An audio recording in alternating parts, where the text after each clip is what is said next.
Hi guys, welcome back to my YouTube channel. हम पढ़ रहे थे महाराणा प्रताप के बारे में। आज हम महाराणा प्रताप के एक फेमस युद्ध हल्दी घाटी के युद्ध के बारे में पढ़ते हैं। चलिए शुरू करते हैं।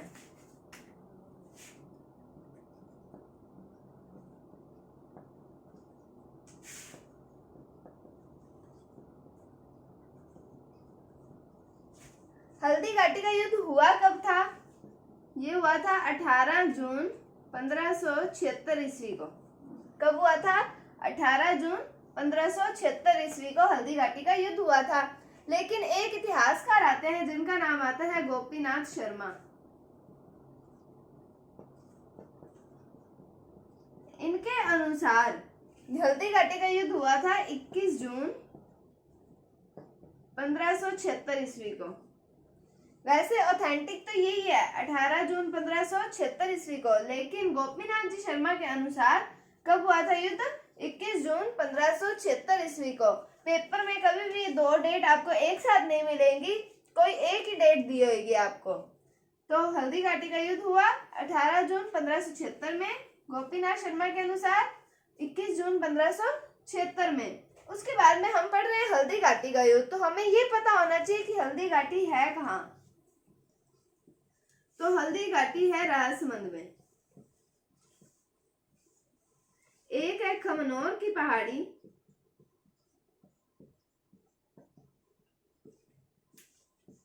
खमनोर की पहाड़ी है राजसमंद में। दूसरी आती है गोगुंदा की पहाड़ी।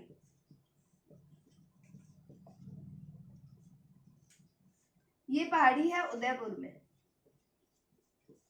इन दोनों पहाड़ियों के बीच में है हल्दी घाटी।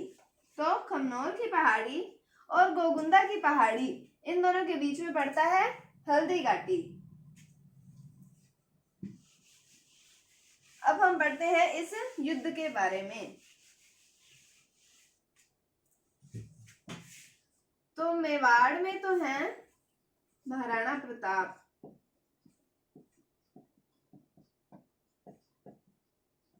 और मुगल शासक हैं अकबर।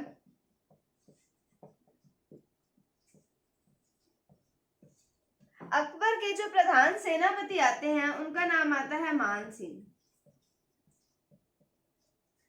तो ये युद्ध होएगा महाराणा प्रताप और मान सिंह के बीच में। इस युद्ध में अकबर कहीं पे भी नहीं आते हैं। तो महाराणा प्रताप और मान सिंह के बीच में युद्ध होता है। ऑप्शन में आए कि किस किस के बीच में हुआ था, तो अकबर इसमें नहीं आएगा, तो इसमें आएगा महाराणा प्रताप और मान सिंह के बीच में ये युद्ध हुआ था। तो अकबर के प्रधान सेनापति का नाम आता है मान सिंह।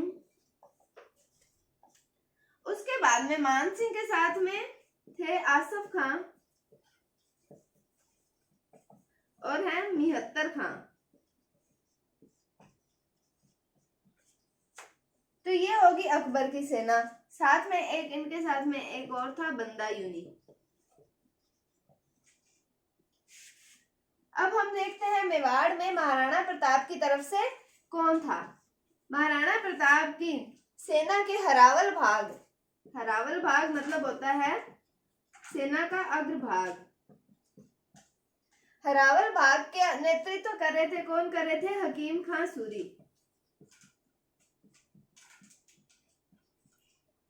और इनके साथ में थे झाला बीदा और एक भील नेता थे पूंजा।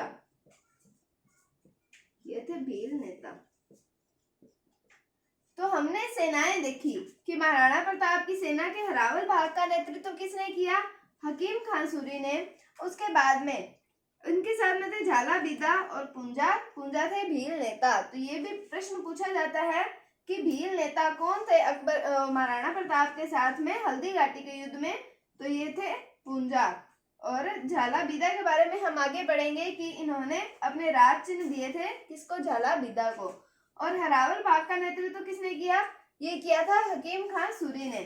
और अकबर की हमने सेना देखी, प्रधान सेनापति मान सिंह, इनके साथ थे आसफ खां, मिहत्तर खां और बंदा यूनी।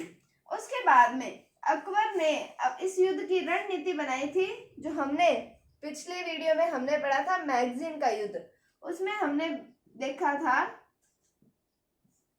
ये मैंने आपको ये बताया था कि अकबर हल्दी घाटी के युद्ध की रणनीति बनाएगा मैगजीन के किले में, और महाराणा प्रताप ने युद्ध की रणनीति कहाँ बनाई थी? कुंभलगढ़ दुर्ग में।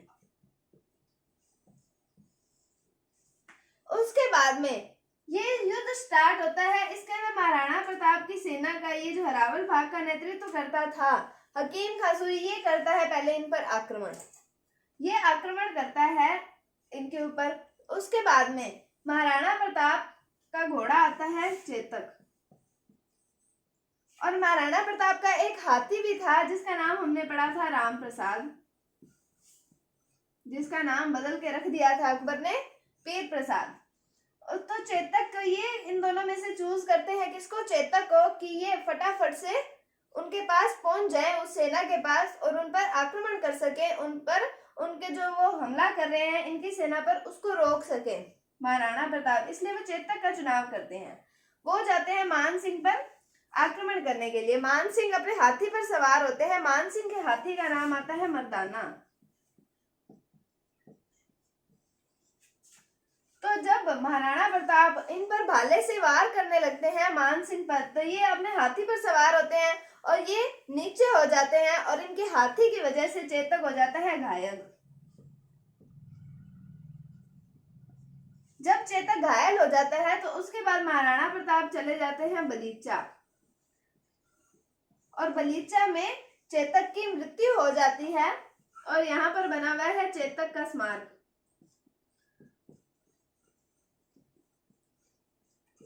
तो चेतक का स्मारक पूछा जाता है कहाँ बना हुआ है, तो वो बना हुआ है बलीचा गांव में बना हुआ है। उसके बाद में हम देखते हैं कि जब मतलब पहले तो इन सेना ने किया आक्रमण, जब हमने अभी पढ़ा कि पहले हकीम खान सूरी के नेतृत्व में आक्रमण हुआ, तो इनके हर भाग की तरफ जो महाराणा प्रताप की सेना थी वो हावी हो रही थी, इसलिए इनकी सेना डर गई थी अकबर की सेना। तब उस समय ये जो आसफ खां थे इन्होंने दिया जिहाद का नारा, और ये जो 73 खां थे इन्होंने अकबर के आने की अफवाह फैलाई थी, और अकबर के आने की अफवाह सुनकर उनकी सेना में वापस जोश आ गया और उन्होंने वापस युद्ध किया करना शुरू कर दिया। तो आसफ खान ने दिया था इस युद्ध में जिहाद का नारा, और 73 खां ने ये अफवाह फैलाई थी कि अकबर युद्ध करने आ रहा है। इसलिए फिर उस सेना के अंदर वापस जोश आ गया और उसने इनसे युद्ध करना शुरू कर दिया। उसके बाद में हम पढ़ते हैं कि अब इस युद्ध को क्या क्या कुछ कहा जाता है, क्या क्या नाम दिए जाते हैं हल्दी घाटी के युद्ध को।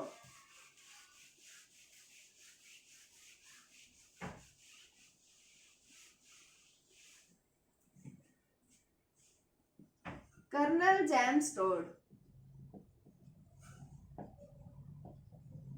कर्नल जेम्स टोड इस युद्ध को कहते हैं मेवाड़ की थर्मोपल्ली।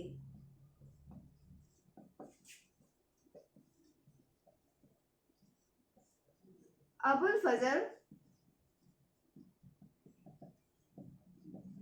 इसे कहते हैं खमनोर का युद्ध।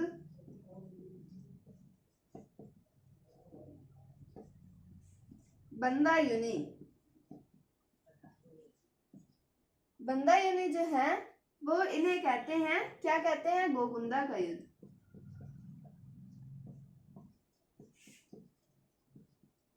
और इसे बनास का युद्ध भी कहा जाता है। इसे हाथियों का युद्ध भी कहा जाता है, क्योंकि इस युद्ध के अंदर हाथी काफी मात्रा में थे, इसलिए इन्हें हाथियों का युद्ध भी कहा जाता है।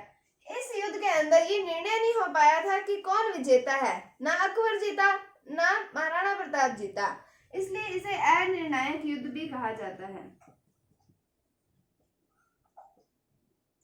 एक कहा जाता है इसे रक्त तलाई का युद्ध।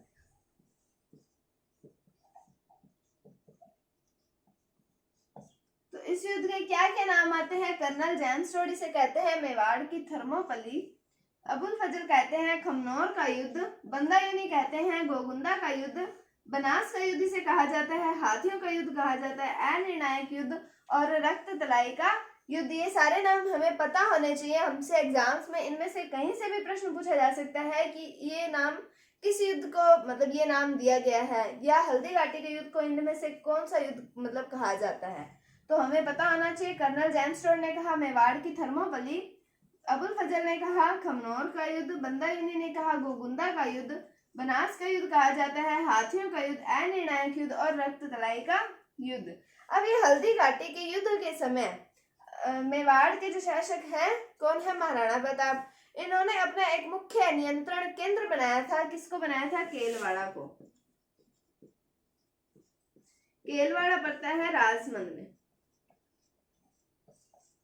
तो हमें पता आना चाहिए हल्दी घाटी के युद्ध के समय महाराणा प्रताप ने अपना मुख्य नियंत्रण केंद्र बनाया था केलवाड़ा राजमंद को।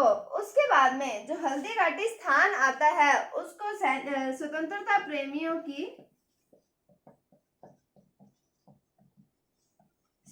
प्रेमियों का तीर्थ स्थल कहा जाता है। हल्दी घाटी का जो मैदान है, हल्दी घाटी नामक स्थान जो है उसे स्वतंत्रता प्रेमियों का तीर्थ स्थल कहा जाता है। उसके बाद में आते हैं डॉक्टर A.L. श्रीवास्तव। ये हल्दी घाटी को कहते हैं बादशाह बाग। हल्दी घाटी स्थान को, हल्दी घाटी के मैदान को ये कहते हैं बादशाह बाग। तो ये था हल्दी घाटी के युद्ध के बारे में। कल हम दिवेर के युद्ध के बारे में और महाराणा प्रताप के बारे में और पढ़ेंगे। तब तक के लिए अगर आपको कोई भी डाउट है तो आप कमेंट सेक्शन में पूछ सकते हैं। अगर आपको वीडियो थोड़ी सी भी अच्छी लगी है तो इसे लाइक कीजिए, शेयर कीजिए और चैनल को सब्सक्राइब जरूर कीजिए। Thank you, thanks for watching, bye bye.